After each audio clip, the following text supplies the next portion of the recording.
বেহাল রাস্তা সংস্কারের দাবিতে জাতীয় পতাকা হাতে কাবিলপুরে এলাকাবাসীর বিক্ষোভ। মুর্শিদাবাদের সাগরদিঘি ব্লকের কাবিলপুর পঞ্চায়েতের কাবিলপুর এলাকার প্রায় 9 কিলোমিটার দীর্ঘ রাস্তা বছরের পর বছর বেহাল অবস্থায় পড়ে রয়েছে। স্থানীয়দের অভিযোগ, বারবার প্রশাসনিক মহলে জানিয়েও কোনো মেরামতের কাজ শুরু হয়নি, ফলে প্রতিদিনই রাস্তার দুর্ঘটনার ঝুঁকি বাড়ছে। বুধবার সকাল 10টা থেকেই জাতীয় পতাকা হাতে নিয়ে বিক্ষোভে সামিল হন এলাকার স্কুল ছাত্রছাত্রী, প্রবীণ নাগরিক, নারী পুরুষ সহ হাজারো মানুষ। বিক্ষোভ মিছিলে অংশ নেন সর্বদল নির্বিশেষে এলাকার বাসিন্দারা। তাদের দাবি, অবিলম্বে রাস্তাটি সংস্কার করে সাধারণ মানুষের ভোগান্তি কমানো হোক। প্রতিবাদকারীরা জানান, দীর্ঘদিন ধরে এই রাস্তা খানাখন্দে ভরা অবস্থায় যাতায়াতকে বিপজ্জনক করে তুলেছে।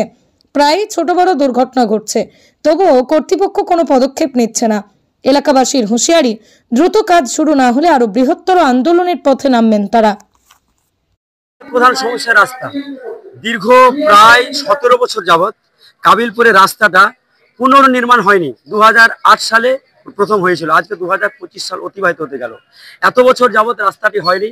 আমরা বহু আবেদন নিবেদনের পরে মাননীয় এমপি, মাননীয় এমএলএ, সভাধিপতি মহাশয়, ডিএম সাহেব, বিডিও সবার দ্বারস্থ হয়েছি। সবাই কিন্তু বলেছেন রাস্তা হবে, কেউ বলেছেন ভোটের পরে হবে, কেউ বলছেন ভোটের আগে হবে। এখন পর্যন্ত রাস্তার কাজ শুরু হয়নি, তাই আমরা বাধ্য হয়ে আজকে আন্দোলনে নামতে বাধ্য হয়েছি। আচ্ছা, আজকের কর্মসূচি কি ছিল? আজকের কর্মসূচি আমাদের প্রথম থেকে যেটা সিলেক্ট ছিল যে আমাদের কাবিলপুর কাশিয়াডাঙ্গা যে আপেল বাগান মোড় আছে, সেখানে আমরা জমায়েত হব। সেখান থেকে আমরা মিছিল করে বটতলা আসবো। বটতলা এসে আমাদের ধর্ণা অবস্থান এবং অবরোধ কর্মসূচি আমরা সফল করব। আমরা দেখলাম আপনারা মিছিলের মধ্যে স্লোগান দিচ্ছিলেন, সভাধিপতি হাই হাই, এমএলএ সাহেব হাই হাই। একেবারেই তাই। হাই হাই মানে একটা লজ্জার ব্যাপার, আমাদের যন্ত্রণার কথা। আমরা তাদের নেতা বা নেত্রী বানিয়েছি, অথচ আমরা দেখতে পাচ্ছি যে একটা চিঠি, মাননীয় সভাধিপতি মহাশয়ের একটা চিঠি, এই চিঠিটা যদি উনি দিতেন উপর দপ্তরে রুরাল পঞ্চায়েত রুরাল ডেভেলপমেন্ট অফিসে, যেমনটা ডিএম সাহেব দিয়েছিলেন, তাহলে কিন্তু পিডব্লিউডি রাস্তাটা অবলীলায় হয়ে যায়। অথচ উনি সে জায়গায় নিষ্ক্রিয় থাকেন। এটাও দেখলাম জাতীয় পতাকা ছিল।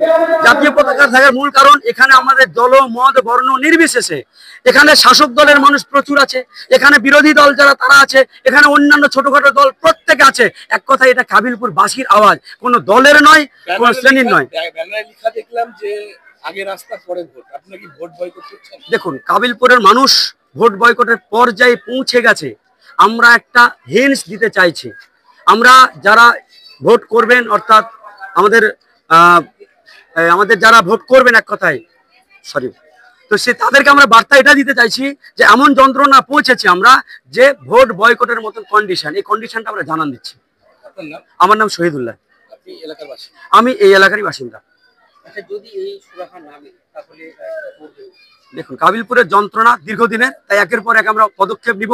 যতদিন পর্যন্ত এই রাস্তাটা আমাদের কাবিলপুর বাসীর ডিমান্ড, দাবি মেনে পিডব্লিউডি রাস্তা না হচ্ছে, ততদিন পর্যন্ত এই রাস্তায় আমাদের আন্দোলন চলবে। কারণ পিডব্লিউডি রাস্তা হওয়ার জন্য এমপি সাহেব আমাদেরকে কথা দিয়েছিলেন 2024 সালের জুলাই মাসে। উনি স্পষ্ট বলেছিলেন যে 2024 সালের ডিসেম্বরের ভিতরে রাস্তাটা পিডব্লিউডি হবে, এবং সেই দাবি অনুযায়ী মাননীয় ডিএম সাহেব পঞ্চায়েত আর রুরাল ডেভেলপমেন্টে স্পষ্ট রূপে বার্তা দিয়েছেন যে এই রাস্তাটা এই কারণে 8টা 10টা 12টা পয়েন্ট উল্লেখ করে বলেছেন যে এই রাস্তাটা পিডব্লিউডি হওয়া উচিত। সেখানে উল্লেখ করেছেন যে একাধিক স্টেট বাস চলে, এখানে ভারী ভারী গাড়ি চলে, এখানে প্রায় 5টা সরকারি বেসরকারি উচ্চ শিক্ষা প্রতিষ্ঠান আছে, এখানে প্রায় 25,000 শিক্ষার্থী আছে, এখানে প্রায় 1.5 লক্ষ মানুষের বসবাস আছে, এখানে একটা ভারী গাড়ি চলে, গ্যাস অফিস আছে। এই সমস্ত পয়েন্ট উল্লেখ করেছেন এবং বলেছেন এটা পিডব্লিউডি হওয়াটা সমীচীন।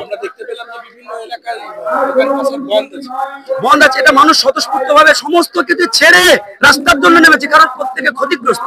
আজকে দোকানগুলো বন্ধ হওয়ার সামিল, বাইরে থেকে কোনো কাস্টমার আসছে না, তাহলে কি করে দোকানগুলো চলবে? তাই সবাই আমাদের একটাই কর্মসূচি, এমএলএ, এমপি, সভাধিপতি মহাশয়, বিডিও, এই দায়িত্বশীল 4 জন ব্যক্তি যতক্ষণ কাবিলপুরের এই মাটিতে এসে জবাবদিহি না করবেন, ততক্ষণ আমাদের ধর্ণা অবস্থান এবং অবরোধ কর্মসূচি আমরা চালিয়ে যাব।